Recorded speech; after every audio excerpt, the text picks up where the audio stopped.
तुम्हारा स्वागत है युधिष्ठिर। वैवस्वताय धर्मराजाय भक्तानुग्रह कृतये। प्रणिपात धर्मराज। इस परलोक की यात्रा में तुम काम, क्रोध, मोह, लोभ सबसे विरक्त रहे, इसलिए तुम्हें सशरीर स्वर्ग में प्रवेश करने का वरदान मिलता है। तुम्हारे भाई और पत्नी अपने गुण अवगुण शक्ति का मत नहीं छोड़ पाए, इसलिए वो यहां तक पहुंचने में असक्षम रहे। ये एक सीख है युधिष्ठिर कि अपना परम स्थान पाने के लिए सब कुछ त्यागना पड़ता है। आओ भीतर चले आओ।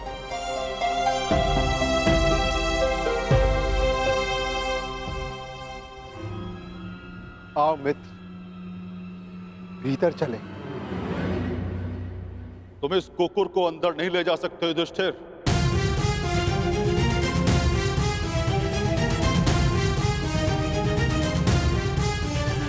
क्षमा कीजिएगा धर्मराज, परंतु जिन कठिनाइयों से जिस प्रकार मैंने इस यात्रा को पूर्ण किया है, उसी प्रकार इस कुकुर ने भी इस यात्रा को पूर्ण किया। और हर यात्री को लक्ष्य तक पहुंचने का फल अवश्य मिलना चाहिए। मैं इस कुकुर को छोड़कर नहीं जाऊंगा। जो अंत तक साथ दे वही धर्म है, और इस नाते ये कुकुर मेरा धर्म है। मैं युधिष्ठिर अपने धर्म को त्याग कर स्वर्ग की कामना भी नहीं कर सकता धर्मराज। आप आज्ञा दें, मैं लौट जाऊंगा।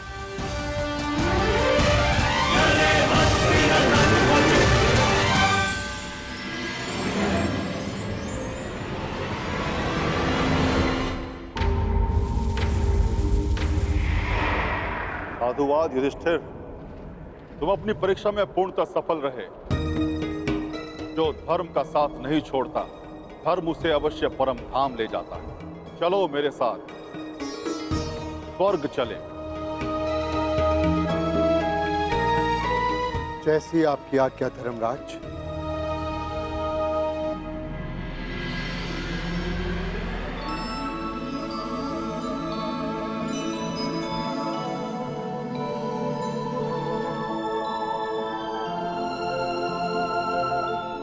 आओ युधिष्ठिर आओ। इस स्वर्ग में तुम्हारा स्वागत है।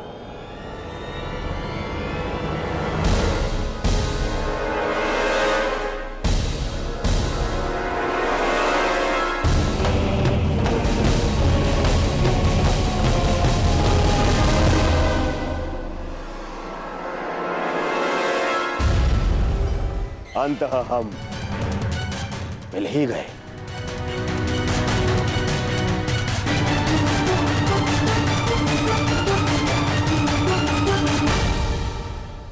अरे किंतु तुम अकेले क्यों आए? तुम्हारे बाकी पांडव और पांचाली उन्हें कहां छोड़ाए?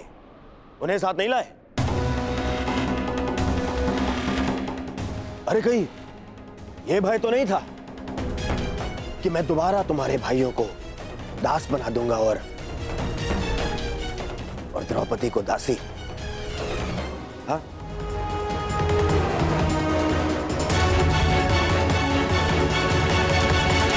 ये सब यहाँ क्यों धर्मराज? ये यहाँ इसलिए क्योंकि इन्हें युद्ध में वीरगति प्राप्त हुई थी।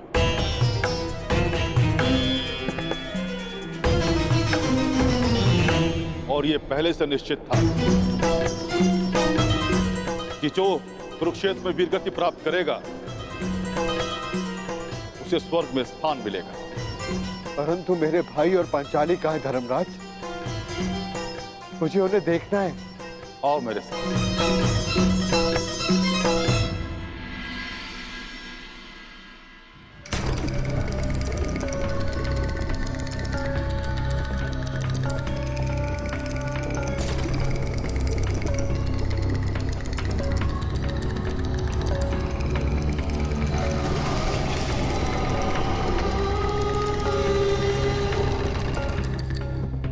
ये सब क्या है धर्मराज? कैसा स्थान है ये नर्क है युधिष्ठिर, नर्क? नर्क।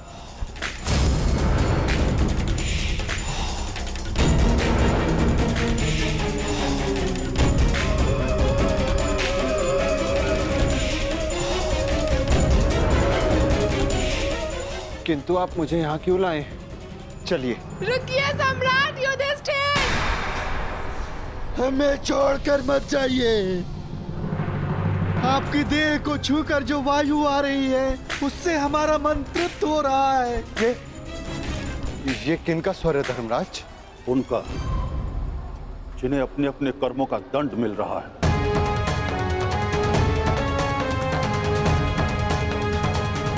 मैं उनसे मिलना चाहता हूं। चलिए मेरे साथ।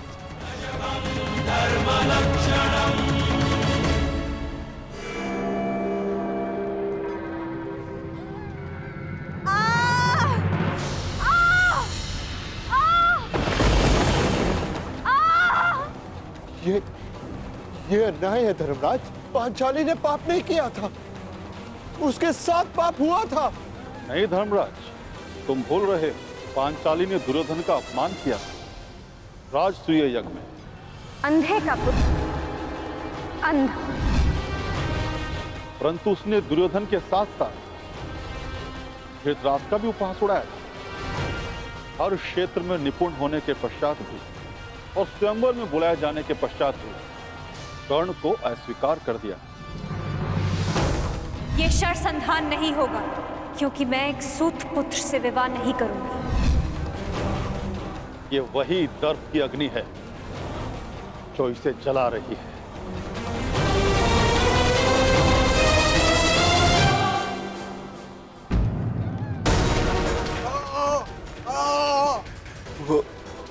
वो ये कौन है?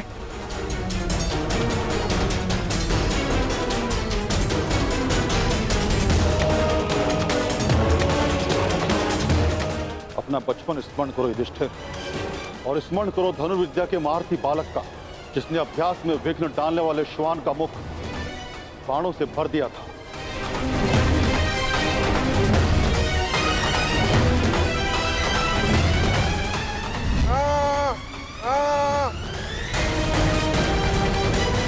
एकलव्य?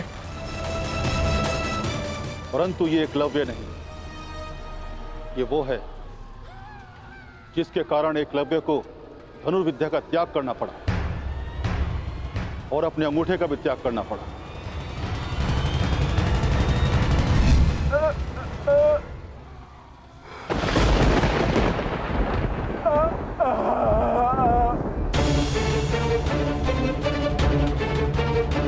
अर्जुन? अर्जुन की इसी लालसा के कारण एकलव्य को बहुत कुछ खोना पड़ा। वही पाप अर्जुन को इस परिस्थिति में ले आया है। तो फिर भीम का है धर्मराज? भीम उधर है।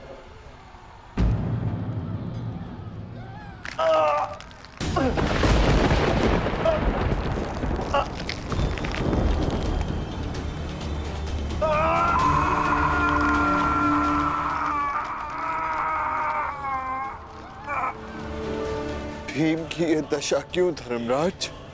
भीम ने किस प्रकार अनीति से जरासंध को मारा था।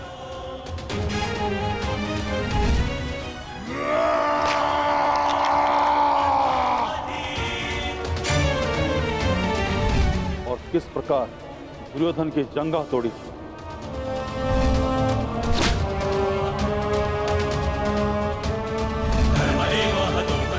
अपने प्रतिशोध के चलते किस तरह से भी मनुष्यता त्याग बैठा और रक्त पिपासु बन गए।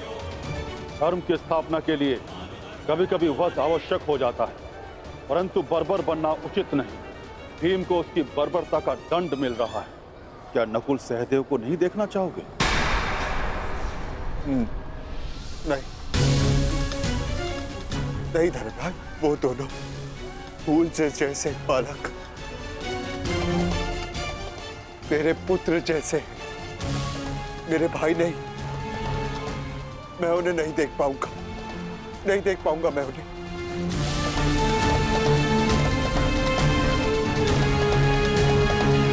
तो स्वर्ग चलें युधिष्ठिर?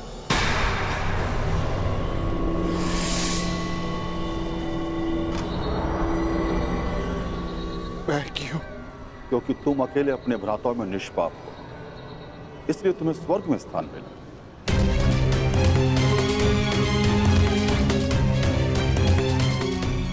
नहीं, नहीं धर्मराज, मैं अपने भाइयों को छोड़कर नहीं जाऊंगा। यदि उन्होंने कोई अनीति की है तो उसका कारण मैं, एक ज्येष्ठ होने के नाते मेरा कर्तव्य था कि मैं अपने भाइयों को, अपने परिवार को उचित मार्ग दिखाऊं।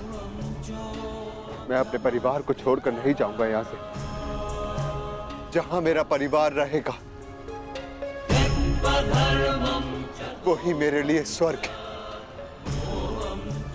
मैं यहीं रहूंगा धर्मराज, यहीं।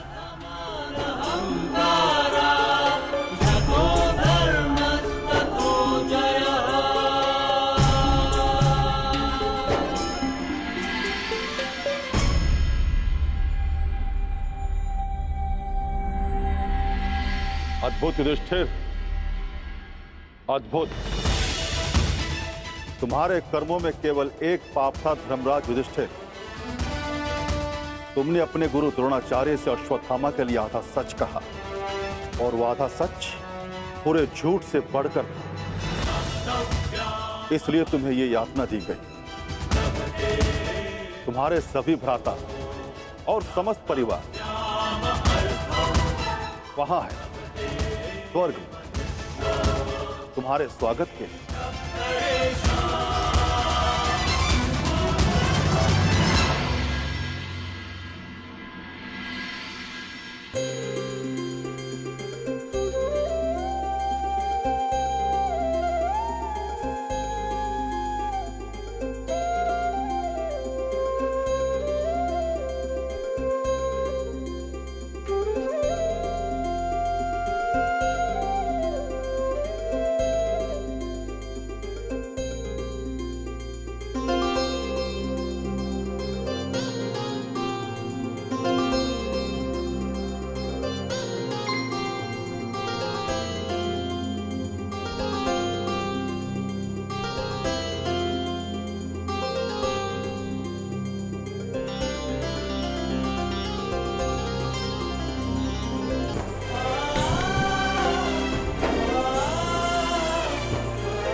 आइए ज्येष्ठ।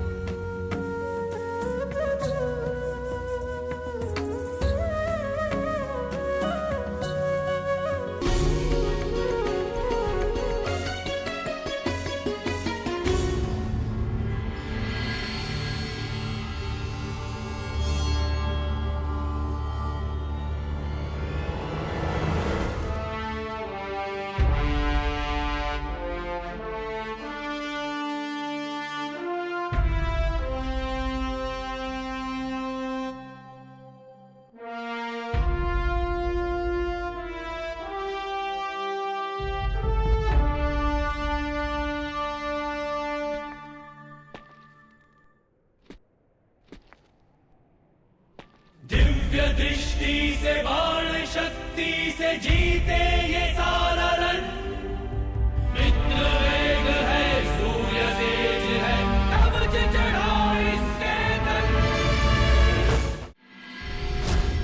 ज्येष्ठ, जब जब आवश्यकता होगी मैं तब तब आऊंगा, और आशा करूंगा कि इस बार मैं युद्ध में नहीं, परिवर्तन की यात्रा का सारथी बनूं।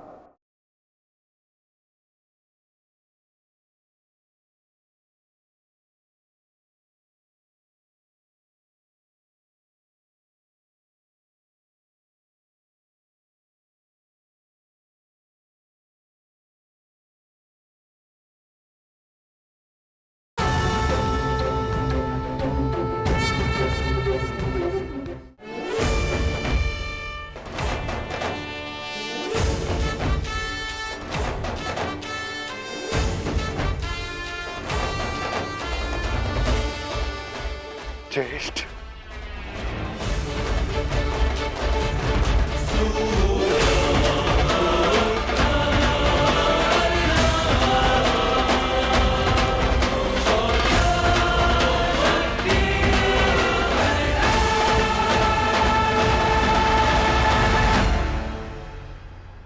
अनुज,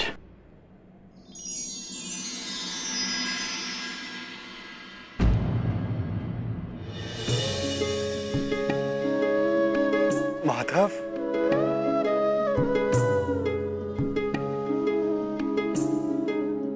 माधव,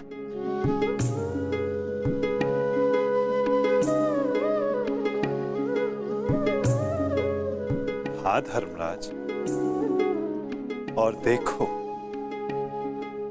आज सारे 106 भाई एक साथ स्वर्ग में हैं, और यदि धरती पर ये सारे 106 भाई एक साथ होते तो धरती को स्वर्ग बना देते। युद्ध सदैव अंतिम प्रयास होता है, प्रथम प्रयास सदैव प्रेम होता है। प्रेम से संब्रह्म जन्म लेता है, और संब्रह्म से आदर, आदर से करुणा, और जब मनुष्य में करुणा होती है तो वो एक दूसरे की आवश्यकताएं समझता है, उसकी पीड़ा समझता है, उसके निर्णयों का सम्मान करता है। और जहां एक दूसरे के लिए सम्मान हो, वहां युद्ध के लिए कोई स्थान नहीं होता।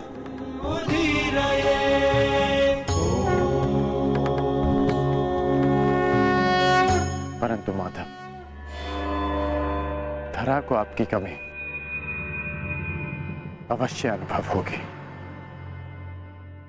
मैं दूर कहां हूं, मैं तो कण कण में हूं, तृण तृण में हूं। मैं हर मनुष्य के भीतर हूं। जहां मेरी सोच है मैं वहां हूं। यदा यदा हि धर्मस्य ग्लानिर्भवति भारत तदात्मानं सृजाम्यहम्। जब जब आवश्यकता होगी मैं तब तब आऊंगा, और आशा करूंगा कि इस बार मैं युद्ध में नहीं, परिवर्तन की यात्रा का सारथी बनूं, उसका सारथी बनूं जिसके मन में विजय नहीं, परिवर्तन का भाव हो।